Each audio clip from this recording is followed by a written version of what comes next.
So now we are going to discuss humanistic and existential therapy. So what is it? Like humanistic and existential.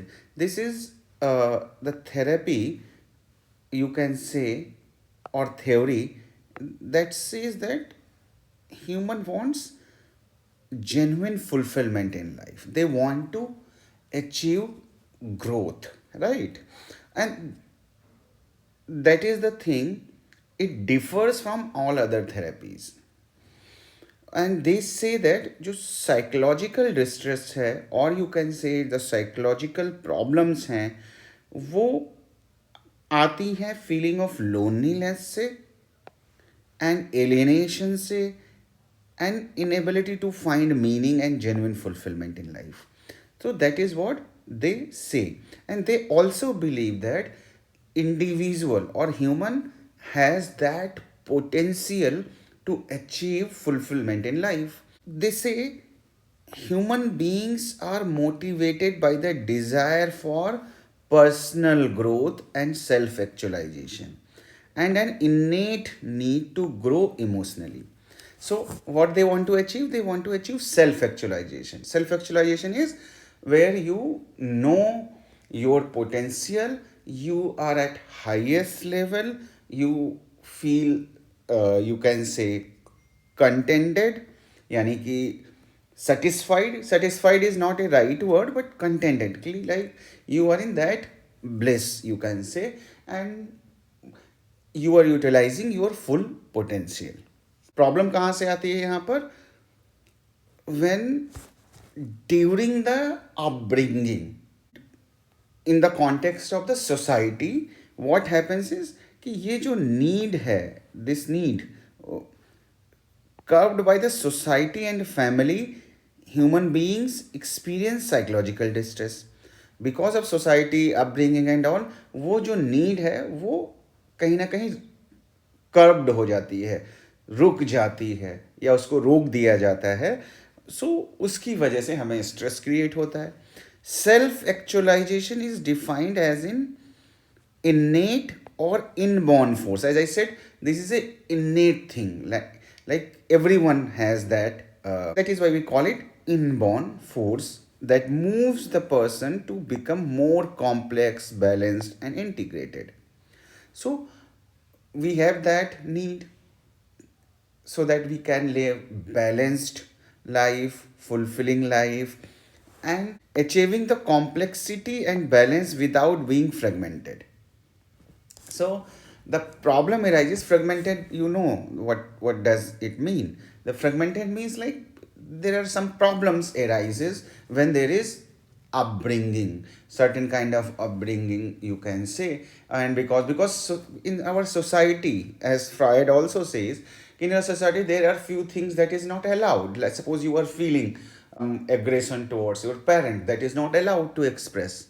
That is your genuine feeling. That may happen with everyone कि आपको अपने parents के ऊपर गुस्सा आ रहा है, but आपको ये सिखाया गया है कि you should not express it because that is not socially acceptable. Yeah, any kind of aggression is not socially acceptable. Or sometimes the feeling of love also, that is not acceptable in the society.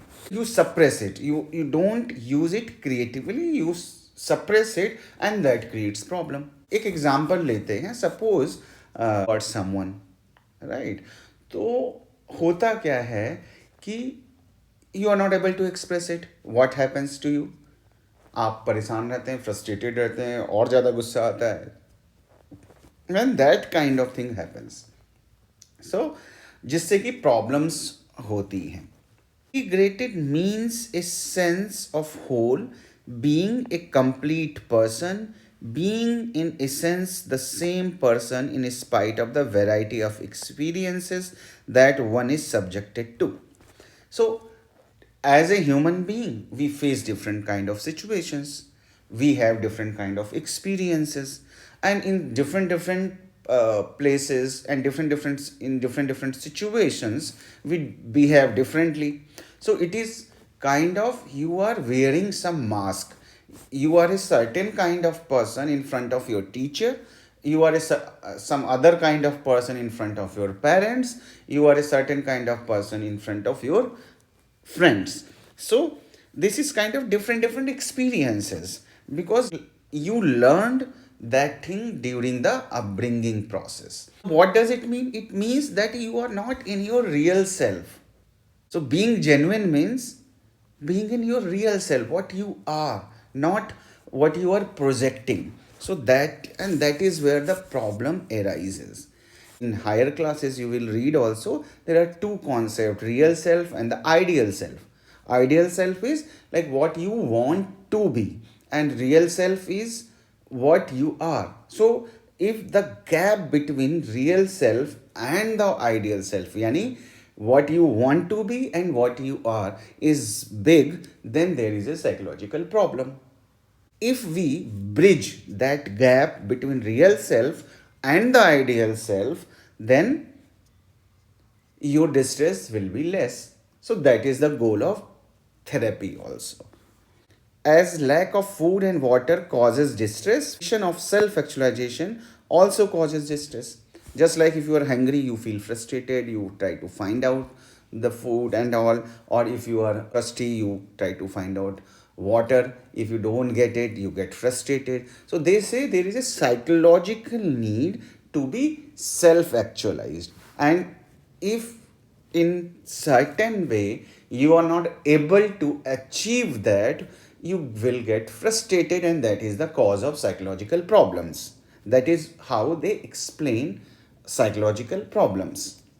How we can heal them, or how they can heal themselves. Let's see this. The healing occurs when the client is able to perceive the obstacles to self actualization in her life and is able to remove them. If in certain ways they are able to identify what are the causes of their frustrations and they are able to remove it, their problem will be solved as it is. The self actualization requires free emotional expression. Self actualization is that emotional expression is very much required for a healthy psychological life. The family and society curb emotional expression as it is feared that free expression of emotions can harm society by unleashing the destructive forces. अब society की अगर हम बात करें तो society के norms होते हैं. There are some norms, rules, regulations. Like if you are in school, so school is a part of society, family is a part of society, so they made some rules. In that situation, what happens is society tries to suppress certain things, like you cannot express every emotion, you have to behave in certain ways that is decided by the society. So they try to curb it, because society has some fears कि if people will express their own feelings and everything, there may be some problem. When persons suppress it, it creates problem.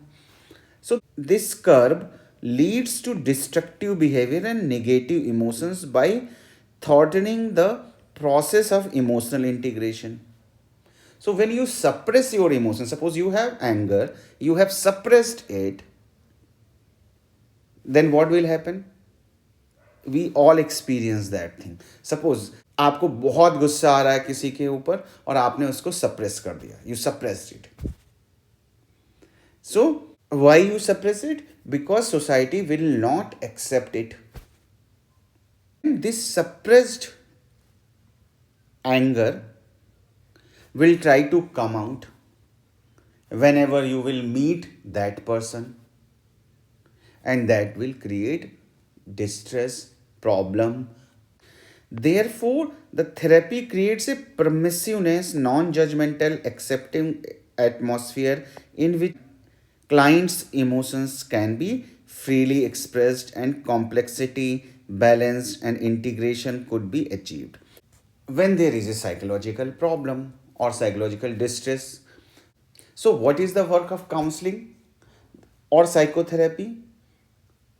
The work of psychotherapy is to provide that person a non judgmental and accepting atmosphere where person can express their emotions freely and can get a balanced and integrated life.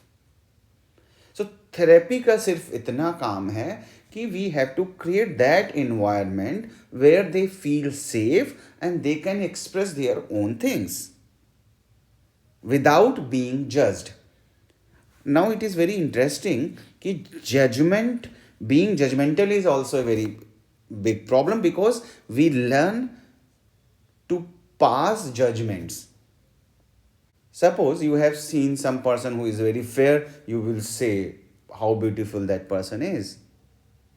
When you will see a black person, then you will express different emotions. When you will get to know that person is from certain state or certain caste or certain religion, you have certain image about that religion, that caste, that state, and then you will think like that because in your society, in your family, you learn it कि ठीक है, people from Delhi is like that, people from Haryana is like that, people from Rajasthan is like that. This is passing judgment without any fact, right? And you may also understand in a different manner, like when you joined your school or college, and initially when you met some people and you pass the judgment, this person may be like this or that, or suppose some negative image you have about that, because we have lot of prejudice and all. So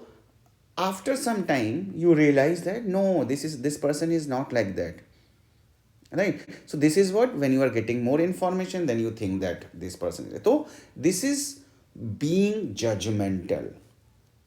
So being non-judgmental is very difficult. So if you want to be a good psychologist or counselor, we have to be even good human being. You should not judge, or you should not be judgmental, right? This is what being judgmental and non-judgmental.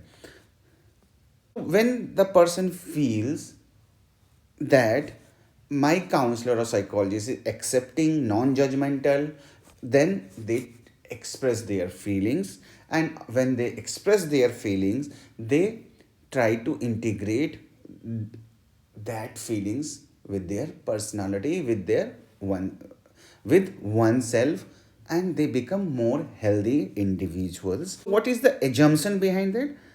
The fundamental assumptions is that the client has the freedom of responsibility to control her or his own behavior. The assumption is it is not about society to suppress the emotions of the person or feelings of the person.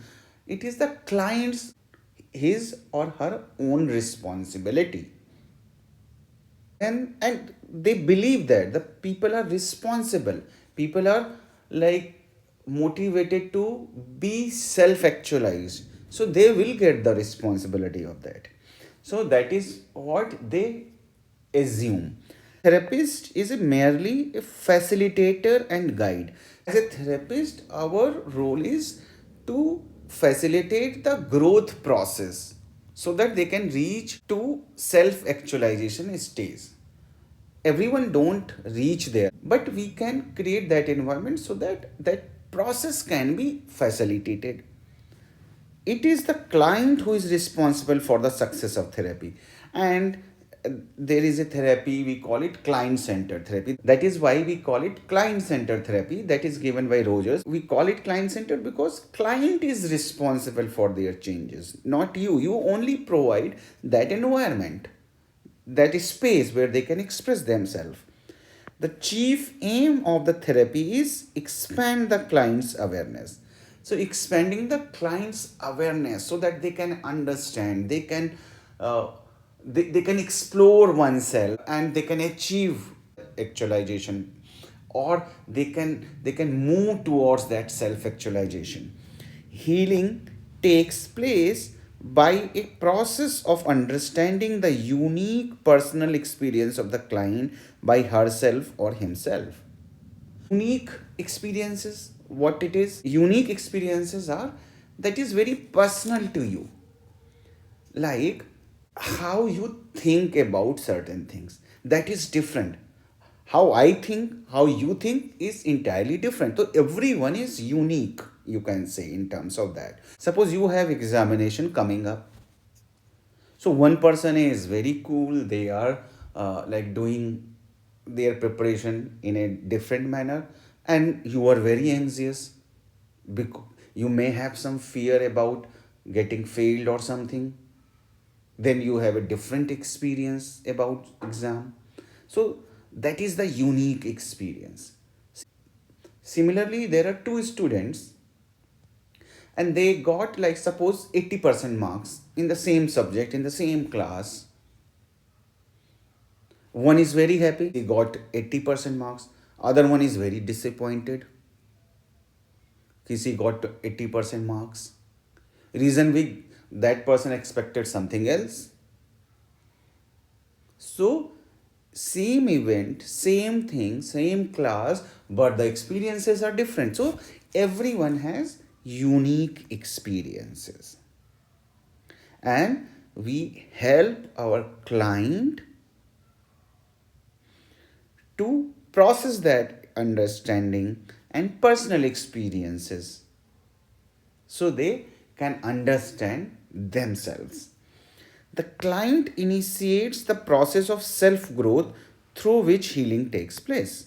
Or when you understand yourself and you process your emotions, then your growth take place. And that is the work of therapy.